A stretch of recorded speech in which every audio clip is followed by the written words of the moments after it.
In the year 1518, in the heart of central Mexico, stood one of the greatest cities on earth. Its markets drew tens of thousands every day. Its temples reached toward the heavens. Here, millions of lives moved in rhythm with the empire. But beyond the ocean, a force unknown to this world was already on its way. Before everything changed. A day in Tenochtitlan, 1518. Life before the Spanish arrival. Before the sun rises above the mountains surrounding the Valley of Mexico, the great city of Tenochtitlan is already beginning to stir. In the faint blue light of dawn, the surface of Lake Texcoco is almost perfectly still. Then slowly dark shapes begin gliding across the water. Canoes move quietly through narrow canals, their paddles cutting gentle ripples through the lake. Some carry farmers bringing fresh vegetables into the city. Others transport bundles of firewood, clay pots, or baskets of maize. From a distance, the city rises dramatically from the lake, like a vast island of stone and white plaster. Long causeways stretch across the water, connecting the capital to the mainland. Along these raised roads, travelers and traders begin their journey toward the city gates. As the sun finally climbs above the eastern hills, the entire city seems to ignite with color. Brightly painted temples reflect the morning light. Walls coated with white lime plaster glow softly above the water. The massive pyramids at the center of the city tower over everything else, visible from miles away. At their peak stands the enormous temple complex known today as the Templo Mayor, the spiritual heart of the Aztec world. By the early 1500s, this city has grown into one of the largest urban centers anywhere on Earth. Historians estimate that more than 200,000 people live here, making it larger than most cities in Europe at the time. The design of the city is astonishingly orderly. Straight canals divide neighborhoods into neat blocks. Wooden bridges connect small streets. Over the water, houses line the canals, many built from stone foundations with adobe walls and flat roofs. Some homes include private docks where families tie their canoes. In many ways, water is the true highway of the city. Throughout the morning, traffic increases rapidly along the canals. Canoes move constantly in both directions, some loaded with food, others carrying construction materials, flowers, woven cloth, or pottery. Farmers from nearby chinampa fields paddle toward the city markets with baskets overflowing with squash, beans, chili peppers, and tomatoes. These chinampas are one of the most remarkable agricultural systems in the world. Just outside the city, thousands of narrow artificial islands stretch across the shallow lake. Farmers build them by layering mud, reeds, and vegetation, creating incredibly fertile soil. Crops grow here year-round, producing enough food to support the enormous population of the capital. As the city wakes, smoke begins rising from hundreds of small cooking fires. Inside homes, families grind maize on flat stone tools called metates, preparing the dough used to make tortillas. The rhythmic grinding sound echoes from house to house. Children carry water from canals, while elders prepare the first meal of the day. Soon the streets become crowded. Merchants, wearing brightly colored cotton cloaks, walk toward the central markets. Laborers head toward construction projects or public works. Messengers of the empire move quickly through the streets, carrying official orders between government buildings and temples. Above all of this activity stands the imperial center of the city. Near the great temple complex lies the palace of the Aztec ruler, Emperor Moctezuma II. The palace is enormous, filled with courtyards, gardens, and halls where officials administer the vast empire that stretches far beyond the valley. Guards patrol the entrances. Nobles and advisors move through the palace corridors, discussing tribute shipments, military campaigns, and diplomatic matters with neighboring states. But for most residents, the palace remains distant. Their daily lives unfold in the neighborhoods that spread outward across the island city. Each district has its own temples, schools, and marketplaces. Community life revolves around families, craft guilds, and religious traditions. As the sun climbs higher into the sky, the energy of the city intensifies. Boats continue arriving from surrounding towns. Farmers unload their produce. Artisans prepare goods for sale. Crowds begin moving toward the largest marketplace in the entire region, an enormous commercial hub where thousands will soon gather. Standing on one of the raised causeways leading into the city, a traveler would witness a remarkable sight, a sprawling metropolis rising from the water, alive with movement, color, and sound. Few outsiders in the year 1518 realized just how extraordinary this city truly is. Within a year, strangers from across the ocean will see it for the first time, and they will struggle to believe that such a magnificent city exists in the middle of a lake. But on this morning, the people of Tenochtitlan have no idea how close their world is to changing forever. 4. Now, it is simply another day in the greatest city of the Aztec Empire.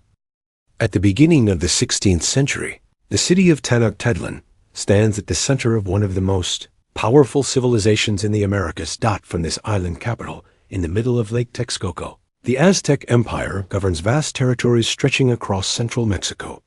Roads and trade routes connect distant towns, mountain valleys, and coastal regions to the authority of the Emperor. At the top of this political system sits the ruler known as the Huey Tlatoani, the Great Speaker. In 1518, that ruler is the powerful Emperor Moctezuma II. Moctezuma does not simply rule a city. He commands an empire built on alliances, conquest, and tribute. Dozens of subject cities are required to send goods regularly to the capital. These tribute shipments arrive in an astonishing variety: cacao beans from tropical forests, jaguar skins from southern jungles, turquoise stones from distant mines, and finely woven cotton garments from coastal regions. All of this wealth flows toward Tenochtitlan. Caravans arrive along the causeways, carrying tribute collected from across the empire. Canoes glide through canals loaded with exotic goods. Officials carefully record each delivery to ensure every region fulfills its obligations. This steady flow of resources fuels the prosperity of the capital. The population of Tenochtitlan is enormous for its time. Most historians estimate that between 200,000 and 250,000 people live in the city and its surrounding districts. That makes it larger than many famous European capitals of the early 1500s. Cities like Paris or London are still smaller at this point in history. Yet Tenochtitlan is not chaotic. The city is carefully planned. The island is divided into districts, each organized around community temples, schools, and local leadership. Streets run in a grid pattern, intersected by canals that serve as transportation routes. Large causeways connect the island to the mainland in 3 directions, allowing people and goods to travel in and out of the capital. At night, sections of the causeways can even be removed or guarded to protect the city from attack. Water management is another remarkable achievement. 2. Aqueducts bring fresh water from springs outside the city, supplying fountains and reservoirs throughout the capital. This system ensures clean drinking water for the population, something many cities around the world struggle to maintain during this period. Beyond the physical structure of the city lies a complex social hierarchy. At the top are the nobles, known as the Pibaltin. These elite families control political offices, command armies, and serve as high-ranking priests. Their homes are large and richly decorated, often built near the ceremonial center. Below them are the Makaewaltin, the ordinary citizens.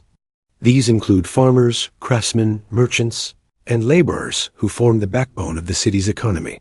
Merchants in particular hold significant influence. A powerful guild of long-distance traders known as the Pochteca travels throughout Mesoamerica, gathering rare goods. These merchants often serve as spies as well, bringing valuable intelligence about distant regions back to the emperor. At the bottom of the social ladder are slaves, many of whom are prisoners captured during wars. Warfare plays a central role. In the Aztec political system, military campaigns expand the empire's borders and secure new tribute-paying regions. Warriors who capture enemies in battle gain honor and rise in social status. Some of these captives will later be used in ritual ceremonies tied to the empire's religious beliefs. Despite this militaristic culture, Daily life in the capital is highly organized. Schools operate throughout the city, teaching young boys history, religion, and warfare. Girls are trained in household skills, weaving, and food preparation. Religious ceremonies occur regularly, filling the city with music, drums, and chanting. Every aspect of society is closely tied to the spiritual worldview of the Aztecs. The gods must be honored. The sun must continue its journey across the sky. Balance between the natural and divine worlds must be maintained. The capital city reflects this belief system. At the very center of Tenochtitlan stands the towering temple complex known as the Templo Mayor. From this sacred location, priests conduct ceremonies believed to sustain the universe itself. Around it stretch palaces, government buildings, markets, and residential districts, forming a city that functions as both the political and spiritual heart of an empire.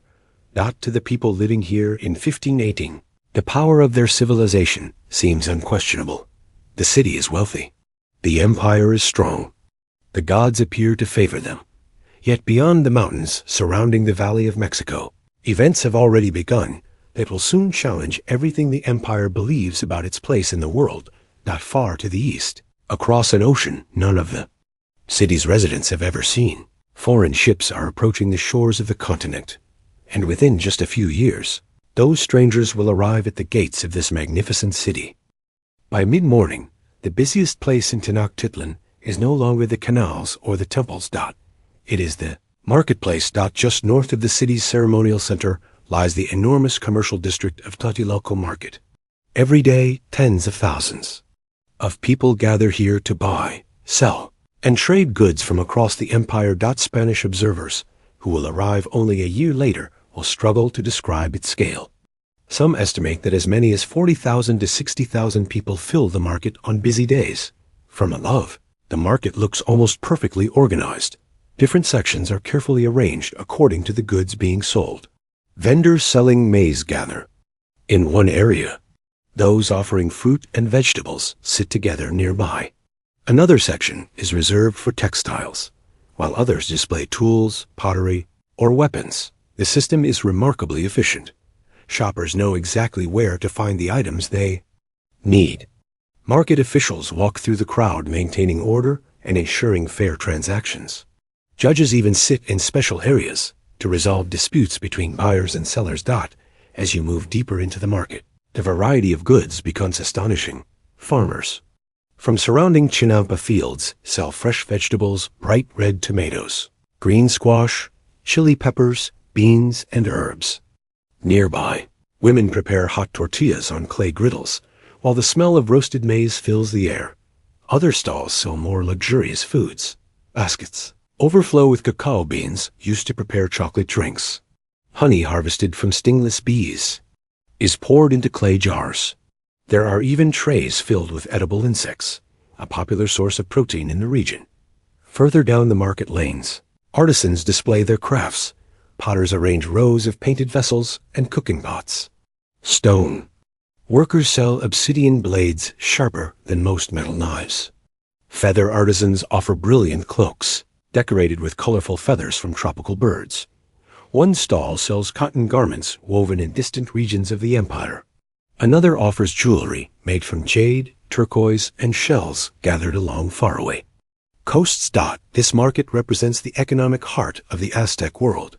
Goods arrive here not only from nearby farms, but from distant provinces hundreds of miles away. Traders belonging to the powerful merchant guild travel across mountains and deserts to bring exotic items back to the capital. These merchants form a respected class within Aztec society. Known as the Pachteca, they operate large trading expeditions across Mesoamerica. They transport goods such as cacao, rare animal skins, precious stones, and colorful feathers used in royal garments. Their journeys can take months. When they return to Tenochtitlan, they bring both wealth and information about distant lands, sometimes even intelligence about rival cities or potential enemies of the empire. The marketplace also functions as a social center. Friends meet here to exchange news. Families gather to share meals. Travelers arriving from distant towns bring stories about events happening across the empire. Music and conversation fill the air. Drums and flutes echo through the market streets while vendors shout out the prices of their goods. Bargaining takes place constantly, though strict rules keep prices relatively stable. Even currency exists here, though it looks very different from coins used elsewhere in the world. That small goods are often purchased using cacao. Beans. Larger transactions may involve cotton cloth, which serves as a standard measure of value. Wealthy merchants sometimes carry small bags filled with cacao beans, used for everyday purchases. Despite the enormous crowds, the market remains surprisingly orderly. Officials patrol the area ensuring merchants do not cheat customers. Scales and measuring tools are inspected regularly. Those caught committing fraud can face serious punishment. Above the market towers the ceremonial district of the city. From certain points within the marketplace, shoppers can see the massive pyramids of the temple complex rising into the sky. The largest of these structures belongs to the sacred temple, known today as the Templo Mayor. Its towering steps dominate the skyline. The presence of the temple is a reminder that commerce and religion are deeply connected in Aztec society. Markets provide the wealth that supports the empire, while temples maintain the spiritual balance believed to sustain the universe. As the afternoon sun grows stronger, the crowds at Tlatelolco continue to swell. Thousands of transactions take place every hour. Canoes continue arriving along nearby canals, carrying fresh goods for sale. For the people of Tenochtitlan, this marketplace is more than a place to shop. It is the beating heart of the city.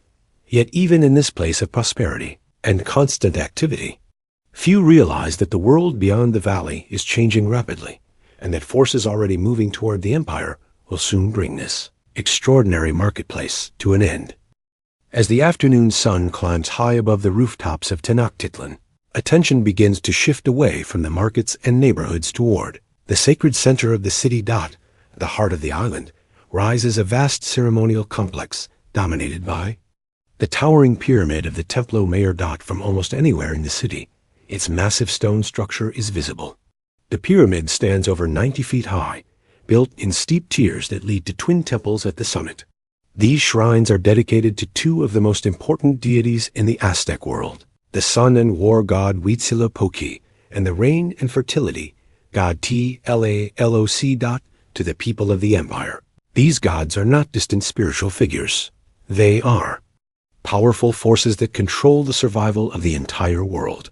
Every sunrise, every harvest, every victory in battle is believed to depend on maintaining balance with these divine powers. This belief shapes nearly every aspect of life in the capital. Throughout the day, priests move through the temple complex, preparing rituals. They wear elaborate robes decorated with feathers, shells, and painted symbols. Their long hair is often matted with dried blood from previous ceremonies, evidence of their devotion to the gods. Inside the sacred courtyards, incense burns constantly. Smoke of copal resin drifts slowly upward, filling the air with a thick, sweet scent. Drums begin beating in steady rhythms that echo across the surrounding plazas. Soon, crowds gather. Nobles, warriors, merchants, and ordinary citizens assemble near the temple steps. Many carry offerings: flowers, food, jade ornaments, or small statues meant to honor the gods. From the top of the pyramid, priests begin chanting. Their voices rise above the noise of the city below. The chanting echoes off the stone buildings surrounding the plaza, creating an atmosphere that feels both powerful and deeply mysterious.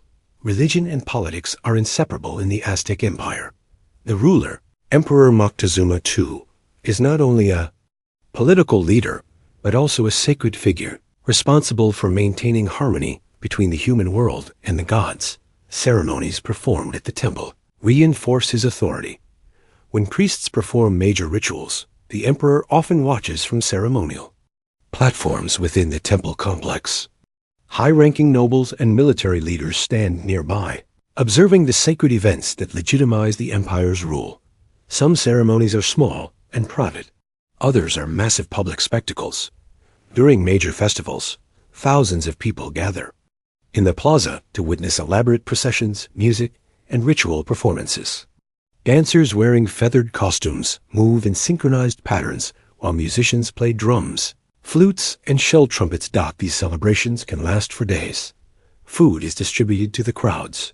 Warriors display captured banners from defeated enemies. Priests recount the myths and stories that explain the origins of the world.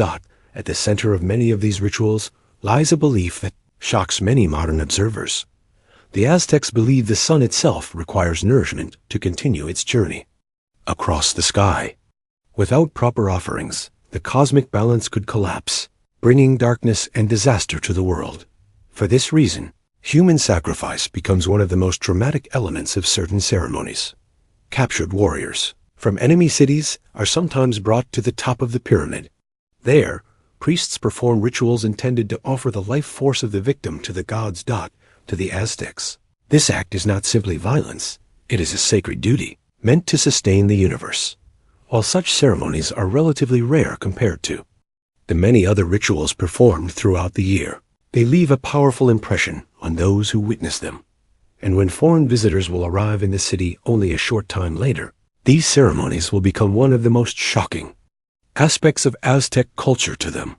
But for the residents of Tenochtitlan in 1518, the rituals at the Templo Mayor represent stability and cosmic order. They believe their civilization stands at the center of a carefully balanced universe. Yet even as priests chant prayers atop the Great Pyramid, forces far beyond the valley are already moving toward the empire. Within just a few years, the arrival of foreign armies and devastating new diseases will shake the foundations of this sacred world. And the great temple rising over the city will soon witness events that no one in the empire could possibly imagine. By late morning, the rhythm of life in Tenochtitlan reaches its most energetic point of the day. The center of that activity is the enormous marketplace of Tlatelolco, located just north of the ceremonial heart of the city. Every day, tens of thousands of people gather here to buy, sell, negotiate, and exchange goods from across the vast Aztec Empire. To a visitor entering the market for the first time, the scale is overwhelming. The plaza stretches across a massive open space, far larger than most European town squares of the same period. Rows of vendors sit beneath woven reed shelters, carefully arranging their goods in neat and highly organized sections. The market is so structured that different areas specialize in different products. One section sells food mounds of maize, beans, squash, tomatoes, and chili peppers stacked in colorful piles. Nearby, traders offer fresh fish from the lakes, turkeys from nearby villages, and even small animals such as rabbits. Further along, the smells change. Here vendors sell prepared meals, steaming tamales wrapped in maize leaves, bowls of thick maize porridge, roasted peppers, and freshly made tortillas. Smoke rises from cooking fires while customers sit on woven mats, enjoying quick meals before returning to work. But food is only the beginning. Other sections of the market are filled with artisans selling finely crafted goods. Potters display painted ceramic bowls and jars. Textile makers present brightly dyed cotton cloaks decorated with intricate patterns. Jewelers sell ornaments carved from jade, obsidian, and turquoise.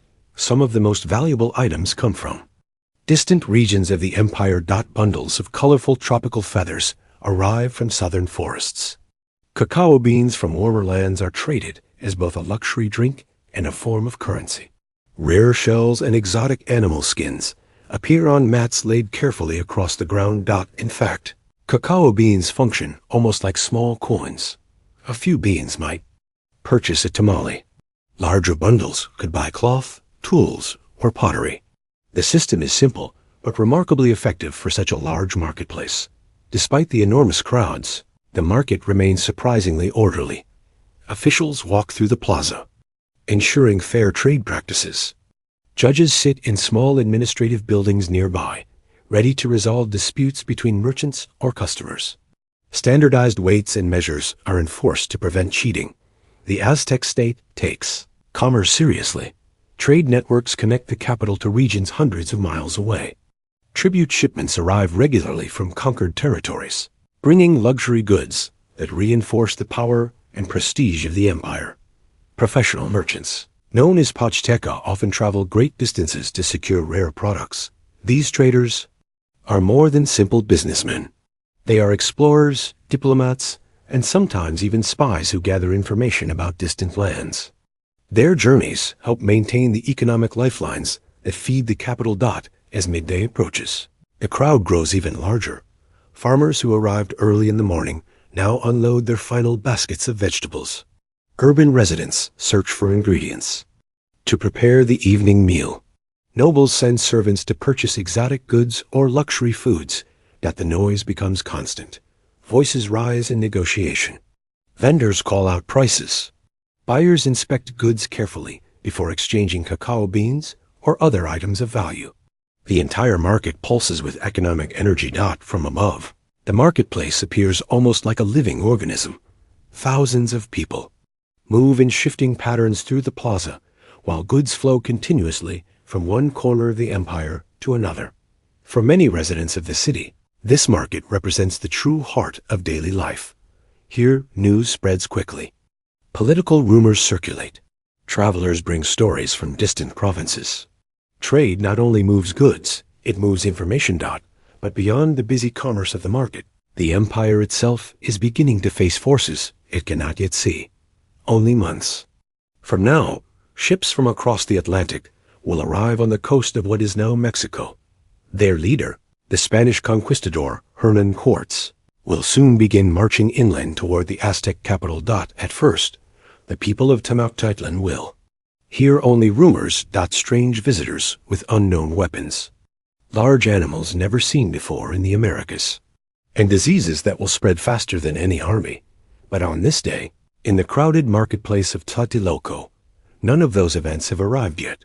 For now, merchants continue selling their goods. Buyers continue negotiating prices.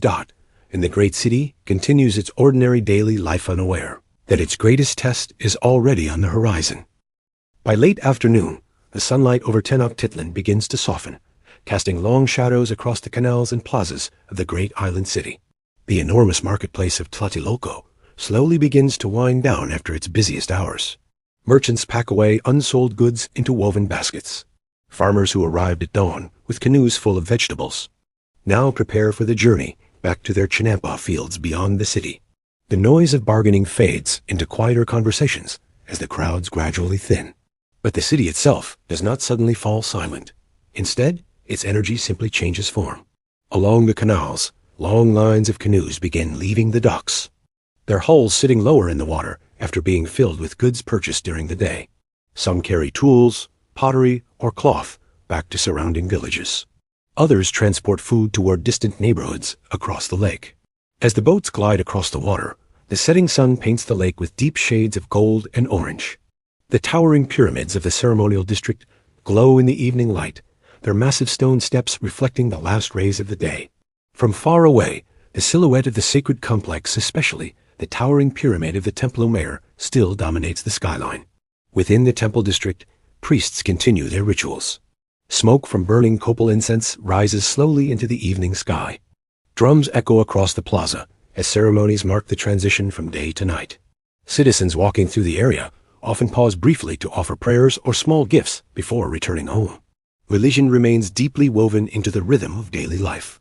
For the people of the Aztec world, every sunset carries spiritual meaning. The sun's descent is not merely the end of the day, it is a moment of cosmic uncertainty. Each night, according to Aztec belief, the sun must travel through the dangerous underworld before rising again the next morning. If the balance of the universe is disrupted, the sun might fail to return. This belief reinforces the importance of rituals performed in the temples throughout the empire.